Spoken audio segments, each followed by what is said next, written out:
Mi vida explotó en 1000 pedazos por un hombre al que conocí en un tren varado. 3 años de mi vida, mi estabilidad financiera, mi confianza, todo se fue al demonio. Él era Kenny, el tipo de las manos bonitas y las promesas vacías, un encantador de serpientes que se instaló en mi vida y en mi apartamento, mientras yo, como una estúpida, creía en su cuento de próximas grandes oportunidades. Él no era el hombre de mis sueños, era la pesadilla disfrazada.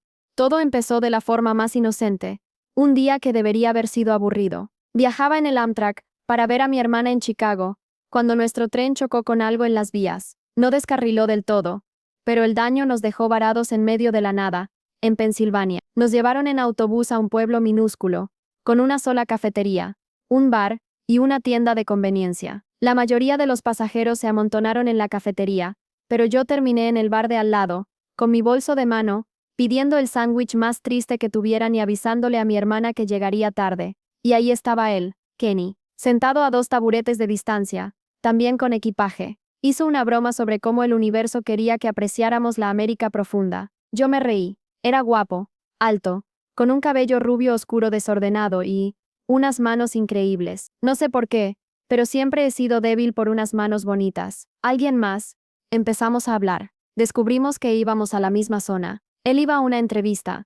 Dijo que estaba harto de la rutina corporativa y quería construir algo significativo. Yo le conté que trabajaba en logística. Nada glamuroso, pero estable. Después de unas horas y un par de cervezas, intercambiamos números. Para ser honesta, no pensé que saldría nada de eso. Pero al día siguiente, me envió un mensaje, y quedamos para un café cuando volví de casa de mi hermana. Esa entrevista, ¿saben? No la consiguió, pero tenía otra en camino. Y otra después de esa. Siempre algo grande en el horizonte. Siempre a punto de conseguir la oportunidad perfecta. Al principio, no me importó. El mercado laboral es una porquería. Y él era encantador. ¿Qué podía salir mal?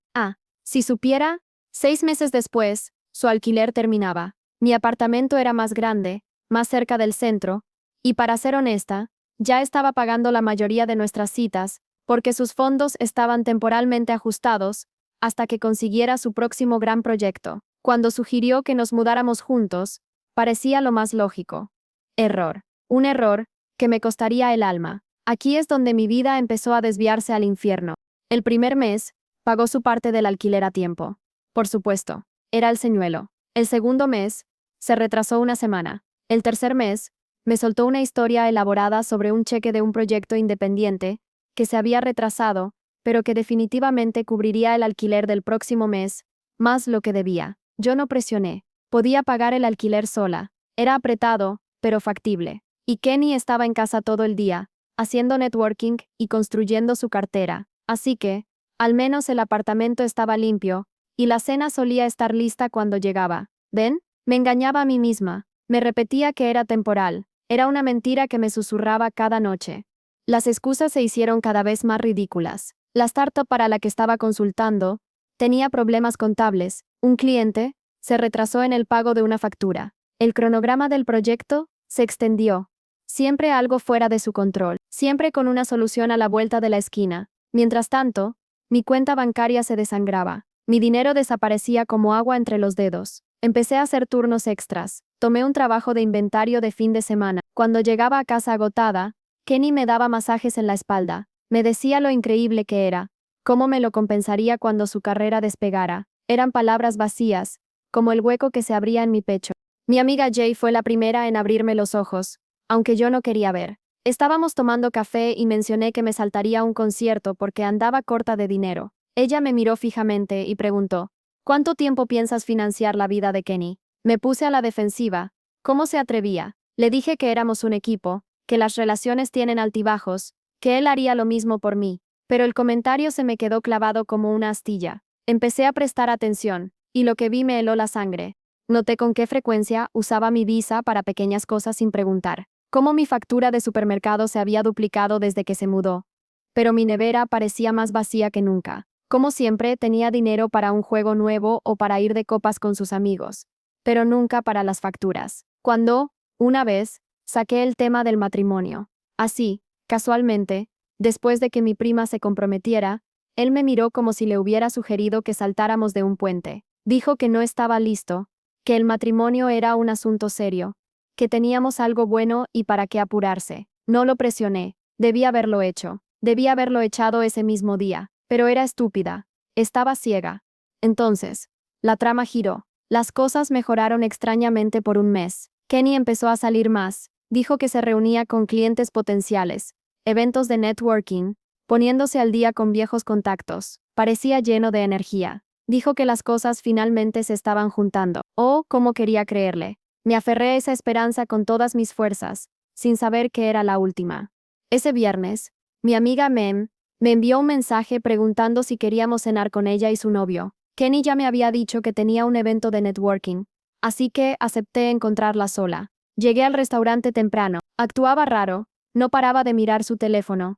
Me daba esas miradas extrañas y compasivas. Finalmente, su novio Ere llegó e inmediatamente empezó a hablar de un evento tecnológico al que había ido la noche anterior. Y entonces lo dijo. Me preguntó si Kenny había disfrutado del barra libre, y mencionó haberlo visto allí con su prometida. Mi rostro debió ser un poema, porque todos se quedaron en silencio. Mi sacó su teléfono, disculpándose, diciendo que no estaba segura de si debía mostrarme o no, pero que había visto algo en Instagram esa mañana que no tenía sentido. Me entregó su teléfono. Era el perfil de una mujer que no reconocía, una rubia llamada Daria. Su publicación más reciente era de la noche anterior. Luces de guirnalda, copas de champán y su mano con un anillo de diamantes. La leyenda decía, dije sí, no puedo creer que me case con mi alma gemela. Mi alma se cayó al suelo. Empecé a desplazarme por su perfil. Publicaciones de ellos juntos que se remontaban al menos un mes. Leyendas sobre mi hombre y noche de cita con el amor de mi vida. En una foto estaban en la playa de hacía 2 fines de semana, cuando Kenny me había dicho que estaba visitando a sus padres en el norte del estado. Sentí un frío glacial recorrer mi cuerpo. La traición, como un golpe seco, me dejó sin aire. Me excusé de la cena. Le dije a M y R que los llamaría más tarde. Fui directamente a casa y revisé nuestra cuenta de tarjeta de crédito compartida en mi teléfono. Los cargos. Dios. Los cargos. Restaurantes a los que nunca había ido. Un hotel en el centro de la ciudad de hacía 3 semanas. Un cargo en una joyería de la semana pasada. $2, 80 centavos. En ese momento lo entendí. Le había comprado su anillo, con mi dinero. Mi rabia era un huracán silencioso dentro de mí. Me senté junto a la ventana de nuestro apartamento, desplazándome por todas las pruebas, mientras el sol se ponía y la oscuridad invadía la habitación. Alrededor de las 9, escuché su llave en la cerradura. Entró, se quitó los zapatos como si fuera una noche cualquiera. Fue directo a la nevera. Sacó una cerveza que yo había pagado. La calma me abandonó. ¿Dónde estabas?, le pregunté. Haciendo networking, dijo. Haciendo contactos. Las cosas pintan bien. La ironía me quemaba la garganta. Entonces, le pregunté si se había comprometido recientemente. Debieron haber visto su cara. Primero, shock. Luego, una mueca extraña, como si estuviera casi impresionado de que lo hubiera descubierto. Cuando le pregunté si le había propuesto matrimonio a esa chica rubia de las fotos, simplemente se encogió de hombros. Dijo algo como, mira, podemos no hacer esto ahora, no te debo nada. Estaba temblando. Gastaste mi dinero, viviste conmigo, y le propusiste matrimonio a otra persona. Se lo grité con tanta fuerza, que estoy segura de que los vecinos me escucharon. Y fue entonces, cuando soltó la frase. Esa frase, que aún hoy no puedo sacarme de la cabeza. Rodó los ojos, le dio un trago a su cerveza y dijo, vamos, ¿en serio creíste que te daría un anillo? Eres el tipo de chica con la que los hombres se conforman cuando fracasan. Fui una conveniencia, una almohada blanda para su fracaso, una defensa. No recuerdo haber decidido conscientemente golpearlo, pero de repente, mi puño conectó con su pecho con fuerza. Él tropezó hacia atrás, derramando cerveza en su camisa. Antes de que pudiera recuperarse, le di una bofetada en la cara, dejando una marca roja en su mejilla. El infierno se había desatado en mi propio salón. Le dije que se fuera, que empacara sus cosas y se largara. Él intentó discutir, dijo que estaba exagerando. Agarré su mochila del gancho junto a la puerta y empecé a meterle todo lo que pude alcanzar. Su cargador de la encimera, algunas camisetas de la pila de ropa limpia. Se lo arrojé y le dije que si no se iba en 5 minutos, llamaría a su nueva prometida y le contaría todo. Eso lo hizo moverse. Agarró lo esencial, murmurando sobre volver a por el resto más tarde. Le dije que se coordinara con el casero, porque yo no volvería a dejarlo entrar. Cerró la puerta de un golpe al salir. Su cobardía era tan nauseabunda como su engaño. Al día siguiente, cambié las cerraduras. Puse el resto de sus cosas en bolsas de basura junto al contenedor. Bloqueé su número, su correo electrónico, sus redes sociales. Pero la pesadilla no había terminado. Cuando revisé mis cuentas con más detenimiento, me di cuenta de lo grave que era el daño. Más de $2.70 cargados a mis tarjetas, solo en los últimos 2 meses. Suscripciones que nunca probé. Cuentas de restaurantes que te revolverían el estómago. Y el anillo. Ese anillo que ni siquiera era para mí. Llamé al banco, pero la mayoría de los cargos eran demasiado antiguos para disputarlos. Se hicieron con una tarjeta que él estaba autorizado a usar. Después de todo, fui tan estúpida. ¿Cómo pude ser tan ciega? Esa fue la primera parte de mi ruina. Eso fue hace 3 meses. Lo que pasó después es otra pesadilla que me dejó en el suelo, sin aliento, sin futuro. Después de que eché a Kenny, la noche fue un infierno. No pude dormir. Cada sombra era él, cada crujido en la madera, su regreso. Revisaba la puerta cada 10 minutos, a pesar de que la había asegurado con doble cerrojo. Alrededor de las 3 de la mañana, recibí una ráfaga de mensajes de texto suyos. Iban desde el enojo, ¿cómo te atreves a avergonzarme poniendo mis cosas afuera?, hasta la manipulación, necesitamos hablar de esto como adultos. Y finalmente, lo patético, no tengo a dónde ir. No respondía a ninguno. Su miseria no era mi problema. Mi vida, la que él había destrozado, sí lo era. A la mañana siguiente, llamé para decir que estaba enferma en el trabajo. Necesitaba un día para procesar y para calcular exactamente lo jodida que estaba financieramente. Me hice una taza de café y me senté con todos mis extractos bancarios, facturas de tarjetas de crédito y un cuaderno. Lo que encontré me hizo literalmente ahogarme con mi café. No eran solo los $2.70 que había notado inicialmente. Retrocediendo más, encontré pequeñas retiradas, compras aleatorias, servicios de suscripción que no reconocía. Me había estado desangrando lentamente durante meses. El daño total superaba los $5.40. $5.400. Esto era encima del alquiler que había estado cubriendo, encima de la comida, encima de los servicios. Me había robado el futuro. Volví a llamar a la compañía de la tarjeta de crédito. Esta vez, armada con una lista detallada, la representante de servicio al cliente fue comprensiva, pero firme. La mayoría de los cargos eran demasiado antiguos para disputarlos. Y Kenny había sido un usuario autorizado. Lo mejor que podían hacer era eliminarlo de la cuenta y señalar cualquier cargo pendiente. Sugirieron que presentara un informe policial si quería seguir adelante. Lo pensé, genuinamente lo consideré, pero la idea de alargar esto, de tener que ver a Kenny de nuevo en algún juzgado, de tener que demostrar que había gastado mi dinero sin permiso cuando técnicamente le había dado acceso, era demasiado. Decidí tragarme la pérdida y concentrarme en reconstruir mi vida. Pero ¿cómo reconstruir algo que no tenía cimientos?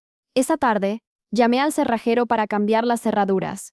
Costó $170 que definitivamente no podía permitirme. Pero la idea de que Kenny volviera con su llave era peor que el golpe a mi tarjeta ya al límite. Mientras el cerrajero trabajaba, recogí todas las cosas que quedaban de Kenny y las metí en bolsas de basura. Su ropa, su estúpido polvo de proteína que había estado ocupando la mitad del espacio de mi armario. Le envié un mensaje de texto una vez, diciéndole que sus cosas estarían junto al contenedor durante 24 horas. Después de eso, irían a Goodwill. Era mi última concesión. Apareció justo cuando estaba arrastrando la última bolsa. Siempre a tiempo, como si tuviera un radar para mis peores momentos. Parecía sin afeitar, llevaba la misma ropa de la noche anterior. Me pregunté brevemente dónde había dormido. Luego me recordé que ya no era mi problema. Intentó hablarme, diciendo que había cosas que no entendía, que Daria no era lo que yo pensaba, que había estado planeando romper con ella. Mentiras, todo mentiras. Yo simplemente seguí caminando junto a él con las bolsas. Cuando me agarró el brazo para detenerme, me aparté con tanta fuerza que me raspé el codo con la pared de ladrillo. Le dije que si volvía a tocarme, llamaría a la policía. Eso lo calló, pero pude sentir su mirada clavada en mí mientras volvía a entrar. El cerrajero terminó 20 minutos después, me entregó mis nuevas llaves, y finalmente sentí que podía respirar de nuevo en mi propio apartamento. Por primera vez en meses, me sentí segura. La semana siguiente en el trabajo fue un borrón. Estaba agotada, saltaba cada vez que mi teléfono vibraba, y cometía errores estúpidos que mi supervisor no dejaba de señalar. Para el viernes, me puse al día con algunos plazos que había perdido, pero estaba exhausta. Mi amiga Jay me invitó a tomar algo, diciendo que necesitaba reincorporarme al mundo de los vivos, pero no podía permitirme. Me inventé una excusa sobre estar cansada. La verdad era que no podía mirarla a los ojos. No quería que viera la ruina en la que me había convertido. El lunes siguiente, Me llamaron a la oficina de mi gerente. Pensé que era por el informe de inventario que había arruinado la semana anterior, pero era peor, mucho peor. Estaban reestructurando. Mi puesto sería eliminado. Me dieron 2 semanas de aviso y una indemnización patética que ni siquiera cubriría el alquiler del próximo mes. No lloré en la oficina. Asentí, firmé los papeles y caminé de regreso a mi escritorio como si todo fuera normal. Luego, me encerré en el cubículo del baño y tuve un ataque de pánico silencioso durante 20 minutos. Mi mundo, mi seguridad, todo se había desmoronado. Me dejaron en la calle, sin trabajo, sin dinero, sin dignidad. Esa noche, llamé a mi madre. No somos muy cercanas. Vive en Florida con su segundo esposo, y hablamos quizás una vez al mes, pero necesitaba que un padre me dijera que todo estaría bien. Fue comprensiva, pero no exactamente útil. Dijo que nunca debía haber dejado que Kenny se mudara sin ponerle un anillo primero, y me preguntó si había considerado volver a casa hasta que me recuperara. Volver a Florida para dormir en el sofá cama de mi madre y escuchar los discursos políticos de mi padrastro, ni muerta, ni la desesperación me llevaría a eso. Pasé mis 2 semanas de aviso solicitando todos los trabajos que pude encontrar. Envié 73 solicitudes. Recibí 6 respuestas, todas solicitando segundas entrevistas que nunca se materializaron. Los correos electrónicos de rechazo comenzaron a llenar mi bandeja de entrada. Cada uno era un golpe más a mi ya frágil moral. La primera semana de desempleo, todavía tenía una rutina: despertarme, solicitar trabajos, preparar un almuerzo barato, solicitar más trabajos, salir a caminar para ahorrar en calefacción, preparar la cena, ver algo en YouTube, dormir, repetir. Para la segunda semana, mi cuenta bancaria estaba en 3 dígitos, cancelé Netflix, empecé a ducharme menos tiempo, comía ramen y huevos la mayoría de las comidas, llamé a la compañía de electricidad para acordar un plan de pago, llamé a mi casero, y prometí que el alquiler se retrasaría unos días. No estaba contento, pero dijo que esperaría hasta el día 15 antes de cobrar una tarifa por retraso. El 15 llegó y se fue. Vendí mi reloj bueno en eBay, vendí algo de ropa en Poshmark, puse mi televisor en Facebook Marketplace, pero solo recibí ofertas ridículas. Entonces, mi teléfono vibró con un mensaje de texto de un número que no reconocía. Era Kenny. Había conseguido un teléfono nuevo, o estaba usando el de otra persona. Dijo que necesitaba hablar conmigo, que Daria se había enterado de lo nuestro y había roto con él, que estaba arrepentido y quería explicar. Su miseria no era mi problema, su karma estaba llegando. Bloqueé ese número también, pero me sacudió, no porque me importaran sus problemas, sino porque me recordó lo espectacularmente que había fallado al juzgar el carácter. Había dejado entrar a este hombre en mi vida, en mi hogar, le había dado acceso a mis finanzas, y él me había visto como nada más que una conveniencia, un plan de respaldo, alguien a quien usar. Era una mujer rota, y él todavía intentaba romperme más.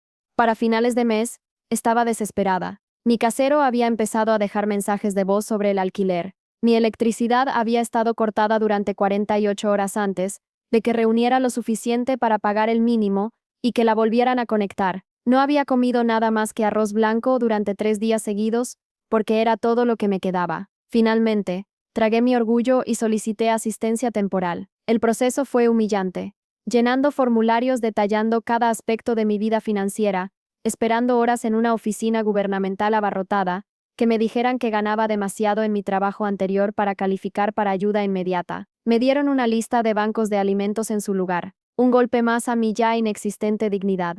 Al día siguiente, fui a uno. Hice fila con mi identificación y prueba de domicilio. Acepté una caja de productos enlatados y pan casi caducado con una sonrisa que sentí que podría partirme la cara. Lo llevé a casa en el autobús, sintiendo que todos me miraban, aunque a nadie le importaba. Esa noche, recibí un correo electrónico. Era de un pequeño almacén que necesitaba ayuda temporal durante su temporada alta. El salario era menos de la mitad de lo que había estado ganando, pero era algo. Respondí inmediatamente. Tuve una entrevista telefónica a la mañana siguiente y comencé el lunes siguiente.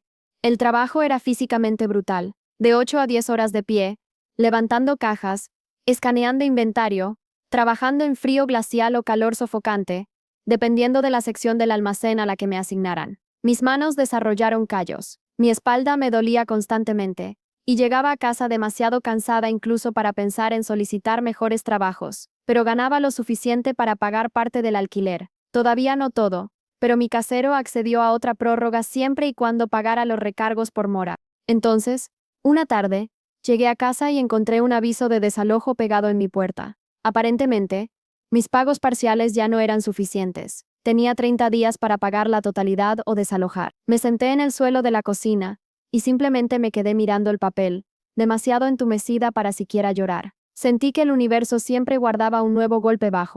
Fue entonces cuando mi vecina llamó a la puerta. Había visto el aviso y me había oído llegar. Me preguntó si estaba bien. Obviamente no lo estaba, pero mentí y dije que sí.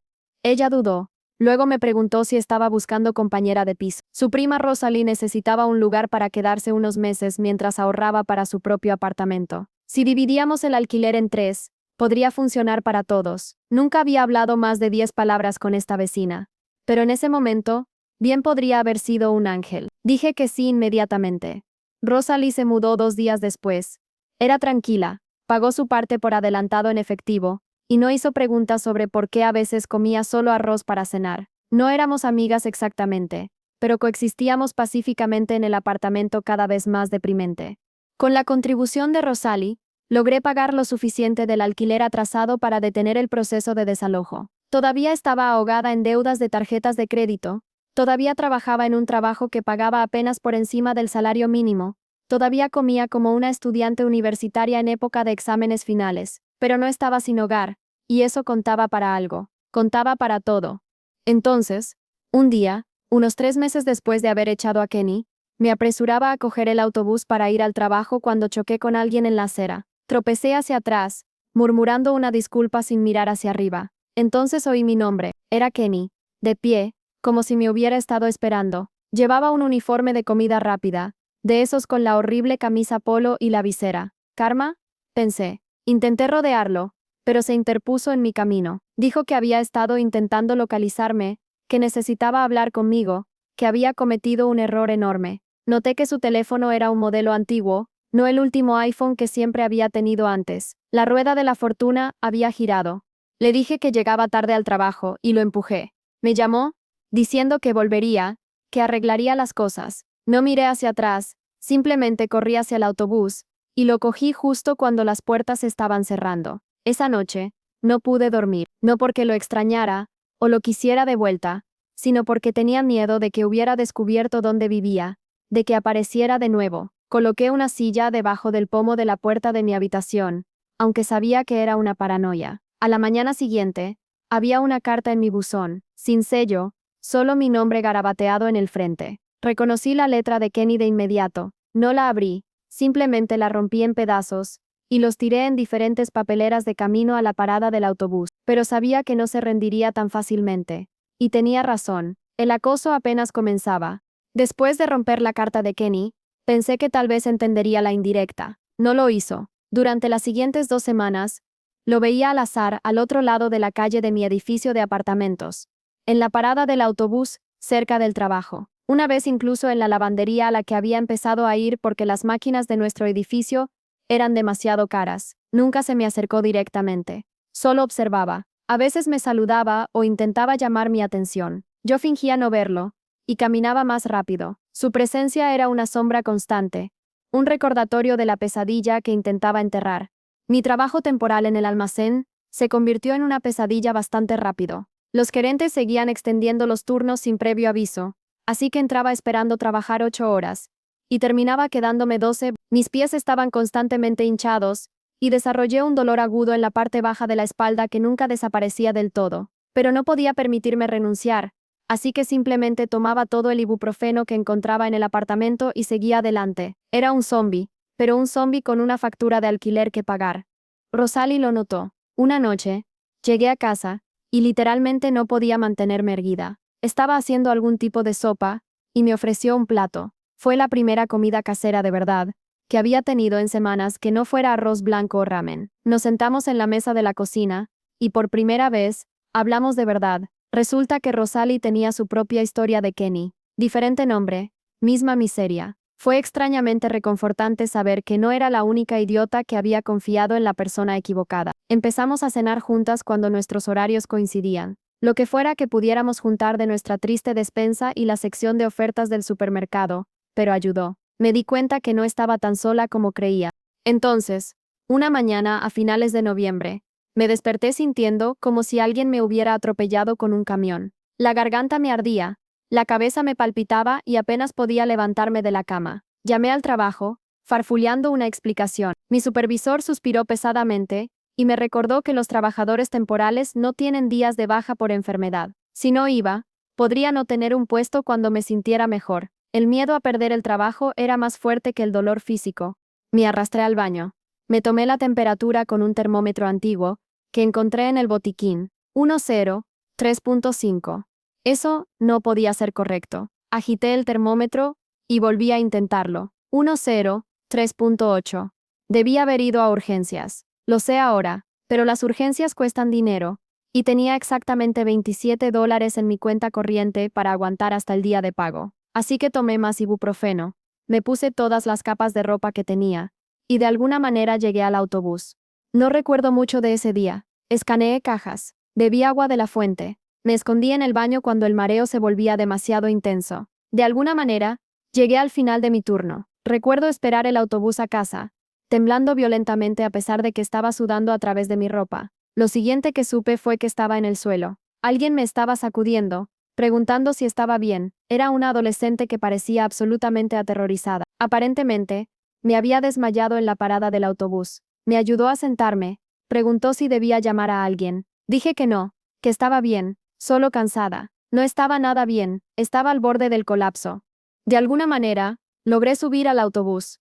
De alguna manera, regresé al edificio de apartamentos. De alguna manera, subí los 3 tramos de escaleras, prácticamente gateando, y luego, me desplomé en el suelo de la sala de estar, todavía con el abrigo y las botas. Ahí es donde Rosalie me encontró cuando llegó a casa de su turno de noche. Más tarde, me dijo que al principio pensó que estaba muerta. Estaba tan pálida y apenas respiraba. Ella se las arregló para llevarme a la cama, me obligó a beber agua, y me puso paños fríos en la frente toda la noche. Por la mañana, mi fiebre había bajado, pero me sentía como si me hubieran atropellado 2 veces. Rosalie ya había llamado a mi trabajo, diciéndoles que tenía neumonía y que no iría durante al menos 3 días. Intenté protestar. Ambas sabíamos que probablemente perdería mi trabajo, pero ella me interrumpió de inmediato. Dijo que ningún trabajo valía la pena morir, especialmente uno que pagaba tan poco. Tenía razón, pero tener razón no paga el alquiler. Ella luchó por mí, cuando yo ni siquiera tenía fuerzas para hacerlo. Pasé los siguientes 2 días en cama, entrando y saliendo del sueño, preocupándome por el dinero cada vez que estaba lo suficientemente consciente como para preocuparme por algo. Al tercer día, mi teléfono sonó. Era el almacén. Esperaba que me despidieran, pero en cambio la persona de RRHH estaba llamando para preguntar por mi neumonía y para informarme sobre su política de incapacidad a corto plazo. Aparentemente, Rosalie no solo había llamado para decir que estaba enferma por mí, sino que también había ido al almacén en persona, exigiendo hablar con alguien sobre los beneficios para empleados. Había montado tal escándalo que realmente habían investigado sus propias políticas y descubierto que incluso los trabajadores temporales calificaban para algunas protecciones básicas. Obtuve 5 días de baja pagada. 5, no lo suficiente para recuperarme por completo, pero sí lo suficiente para evitar terminar de nuevo en el suelo de una parada de autobús. Cuando Rosalie llegó a casa esa noche, lloré, realmente lloré. Era la primera vez que alguien luchaba por mí en no sé cuánto tiempo. Cuando volví al trabajo, las cosas eran diferentes. Mi supervisor me seguía mirando de reojo, probablemente, esperando que me desplomara de nuevo. Pero mis compañeros de trabajo, personas con las que apenas había hablado antes, seguían preguntándome cómo estaba, asegurándose de que tomara descansos, ofreciéndose a ayudarme con las cargas más pesadas. Se había corrido la voz sobre la chica, cuya compañera de piso le había montado un escándalo a RRHH. Incluso en la oscuridad, había una chispa de humanidad.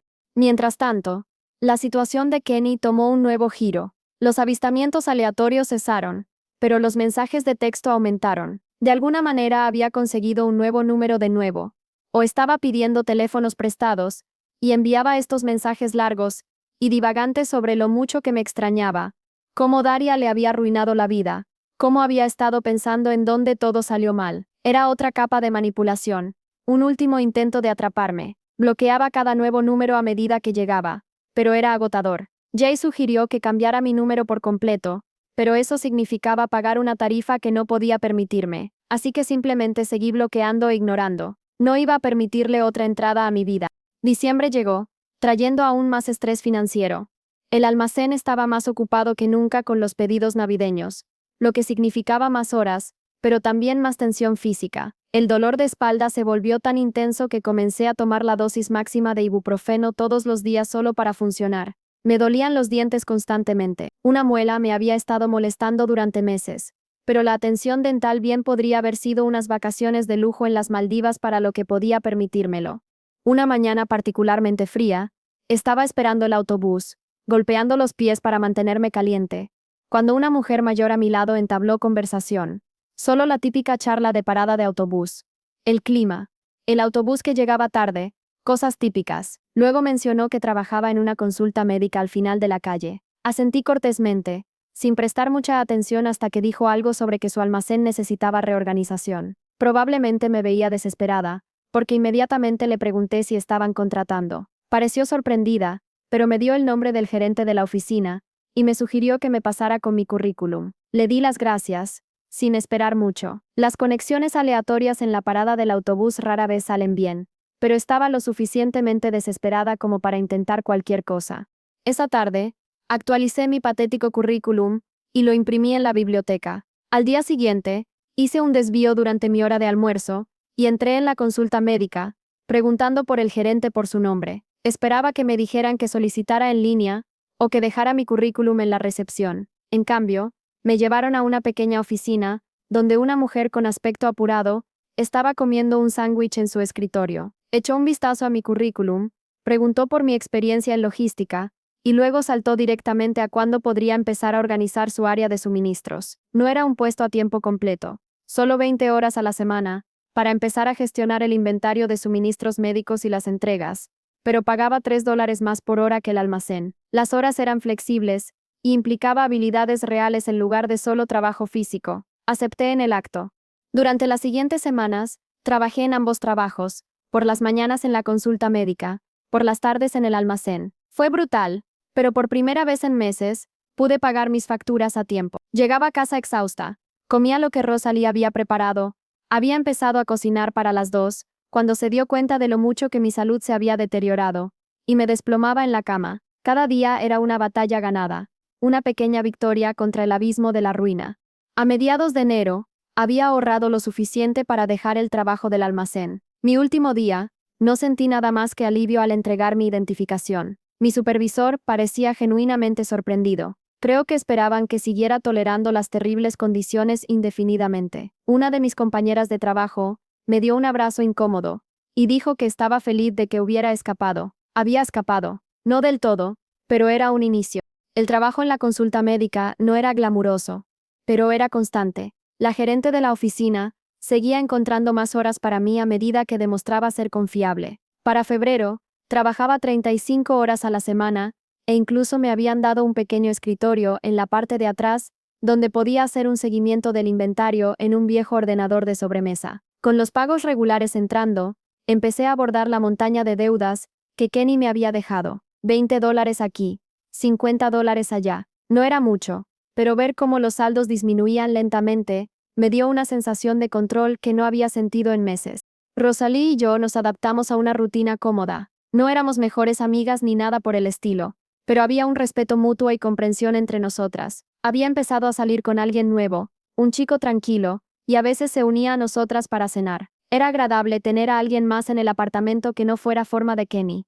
Las cosas estaban mejorando lentamente. Mi espalda todavía me dolía, mi muela todavía me palpitaba ocasionalmente, pero lo estaba logrando un paso a la vez. El vaso se había roto, pero las piezas estaban empezando a encajar de nuevo, aunque de una forma diferente. Entonces llegó el día de San Valentín. Había estado ignorando deliberadamente todas las decoraciones en forma de corazón en las tiendas, los anuncios románticos, las parejas planeando noches especiales. Rosalie y su novio iban a salir, así que tenía el apartamento para mí sola. Había planeado una emocionante noche de pizza congelada, y lo que fuera nuevo en Netflix. Estaba a mitad de mi triste pizza, cuando alguien llamó a la puerta. No era un golpe normal, era un golpeteo persistente, casi desesperado. Me congelé, trozo de pizza a medio camino de mi boca. Tenía que ser Kenny. Nadie más sería tan dramático. Me acerqué de puntillas a la puerta y miré por la mirilla. Efectivamente, allí estaba, sosteniendo lo que parecían flores y una pequeña caja. Retrocedí de la puerta, esperando que pensara que no había nadie en casa. Volvió a llamar, luego gritó mi nombre. Dijo que sabía que estaba allí, que había visto la luz debajo de la puerta, que solo quería hablar, explicar, arreglar las cosas. Permanecí en silencio, mi corazón martillando en mi pecho. Después de lo que pareció una eternidad, lo escuché suspirar. Algo golpeó el suelo afuera, las flores, supongo, y luego pasos alejándose. Cuando estuve segura de que se había ido, entreabrí la puerta. Había un ramo de rosas de supermercado en el suelo, junto con una pequeña caja de terciopelo y una tarjeta. Debí haberlo pateado todo de vuelta al pasillo y cerrado la puerta. Pero la curiosidad me pudo. Primero cogí la caja. Dentro había un anillo, no un anillo de compromiso, sino una sencilla banda de plata, con una pequeña piedra que podría haber sido un diamante, pero probablemente era circonita cúbica. La tarjeta decía: sé que no puedo deshacer lo que hice, pero quiero empezar a arreglar las cosas. Este es el anillo que debía haberte dado a ti en lugar de a ella. He cambiado. Por favor, llámame. Me quedé allí en el umbral, mirando este patético intento de redención y no sentí nada, ni ira, ni tristeza, ni siquiera asco, solo un vacío. Este hombre había destrozado mi vida y creía que un anillo barato lo arreglaría. El anillo de la traición, de vuelta en mis manos, lo tiré a la basura junto al ascensor, dejé las flores para cualquiera que las quisiera. Volví a mi apartamento, cerré la puerta con llave y terminé mi pizza, ya fría. A la mañana siguiente, me desperté con un mensaje de texto de un número desconocido. Kenny de nuevo, preguntando si había recibido su regalo. No bloqueé este. En cambio, le respondí con 2 palabras. Sigue adelante. Luego, bloqueé ese número también. El perdón no borra las heridas, solo te permite seguir adelante con ellas. Febrero se convirtió en marzo. La consulta médica siguió dándome más responsabilidades y horas. Pagué una de mis tarjetas de crédito más pequeñas por completo. Rosalie y yo repintamos la sala de estar un domingo por la tarde, cubriendo el beige descolorido con un gris suave que hizo que todo el apartamento se sintiera más limpio de alguna manera. Mi madre llamó, sorprendida de que sonara más como yo misma. Incluso se ofreció a ayudarme con mi trabajo dental si iba a visitarla un fin de semana. Todavía dudaba. Mi padrastro y yo nunca nos habíamos llevado bien, pero la idea de finalmente abordar mi muela que me dolía era tentadora. Y Kenny finalmente pareció entender el mensaje. Los mensajes de texto cesaron. Las apariciones aleatorias cesaron. Ocasionalmente revisaba el Instagram de Daria y veía que había pasado página con alguien nuevo. La cuenta de Kenny había estado inactiva durante meses. Me estaba reconstruyendo lenta, dolorosa, pero constantemente, no volviendo a ser quien era antes. No creo que vuelva a ser esa persona, pero sí en un lugar nuevo, un lugar más fuerte, aunque más cauteloso. La vida siguió su curso, como una corriente imparable. Mis horas en la consulta médica aumentaron hasta el tiempo completo, con beneficios reales. Finalmente, me arreglaron esa muela dolorida durante una visita de fin de semana a casa de mi madre. Rosalie y yo renovamos el contrato de alquiler del apartamento, aunque para entonces ya pasaba la mayoría de las noches en casa de su novio. Mi puntuación de crédito subió lentamente. Comencé a guardar un poco de dinero cada mes para emergencias. Incluso tuve 1 o 2 citas, aunque nada serio. La confianza no se recupera fácilmente una vez que se ha roto. Era una lección que había aprendido a sangre y fuego. Entonces, el mes pasado, recibí un mensaje de texto de Jay. Se había encontrado con Kenny en una cafetería. Dijo que había preguntado por mí, pero de una manera respetuosa. Mencionó que se mudaba a Pittsburgh para un nuevo comienzo. Le di las gracias por la información, pero no le di mucha importancia. Que Kenny se fuera parecía el mejor resultado para todos. Por eso, me quedé completamente paralizada la semana pasada, cuando abrí la puerta de mi apartamento y lo encontré de pie allí, sosteniendo una pequeña bolsa de regalo. Mi primer instinto fue cerrarle la puerta en la cara, pero se veía tan diferente bien afeitado, más sano, con ropa que le quedaba bien. Levantó las manos de inmediato, como si pudiera sentir mi pánico, y dijo que no se iba a quedar, que estaba de camino fuera de la ciudad, y solo quería dejarme algo. A regañadientes, tomé la bolsa. Dentro había una pequeña caja y un sobre. El sobre contenía $1.50. La caja contenía un anillo. El anillo, el que le había comprado a Daria con mi dinero, el que había visto en esa publicación de Instagram que inició toda esta pesadilla. Explicó que cuando Daria lo dejó, le había arrojado el anillo. Lo había guardado. Inicialmente planeaba empeñarlo, pero nunca llegó a hacerlo. No me lo estaba dando como un extraño gesto romántico. Estaba devolviendo algo que era técnicamente mío, ya que yo lo había pagado, y quería que yo decidiera qué hacer con él. Guardarlo, venderlo, tirarlo al río. Kenny dijo que tenía un trabajo en Pittsburgh, que seguiría enviando pagos hasta que me hubiera devuelto todo lo que me debía, que lamentaba genuinamente todo, especialmente las cosas crueles que había dicho cuando lo confronté sobre Daria, que yo merecía mucho más y esperaba que lo hubiera encontrado o lo encontrara pronto. Y luego se fue. Solo un simple saludo y se marchó. El anillo de la traición, de vuelta en mis manos, una cicatriz tangible. Llevé el anillo a un joyero al día siguiente. No valía ni de lejos lo que Kenny había pagado por él. La piedra era más pequeña de lo que parecía en las fotos, y el engaste era de producción masiva. Conseguí poco menos de $1,000 por él, que fueron directamente a mi cuenta de ahorros. Así que eso es todo. Ese es el final de la saga Kenny. Estoy bien ahora. La consulta médica me dio un pequeño aumento el mes pasado. Rosalie se mudó con su novio, pero encontré un nuevo compañero de piso, a través de un colega, un estudiante de posgrado tranquilo, que paga a tiempo, y no roba mi comida de la nevera. Mi espalda todavía me molesta a veces en los días de lluvia. Un recuerdo de mis días en el almacén. Mi puntuación de crédito todavía se está recuperando. Todavía me sorprendo revisando las cerraduras 2 veces antes de acostarme, pero estoy construyendo algo nuevo, algo estable. No sé si Kenny realmente se mantendrá en su nuevo camino. La gente puede cambiar, pero es raro y generalmente ocurre de maneras pequeñas e incrementales, en lugar de transformaciones dramáticas. Tal vez cumpla con pagarme, tal vez no. He aprendido a no construir mis planes en torno a las promesas de otras personas. He aprendido que el peor enemigo siempre está en casa, y que la sangre no siempre une, a veces envenena. La vida me robó el dinero, la confianza, la inocencia, pero no me robó la fuerza para levantarme. ¿Y tú, después de una traición así, podrías confiar de nuevo después de que te robaran no solo el dinero, sino el alma?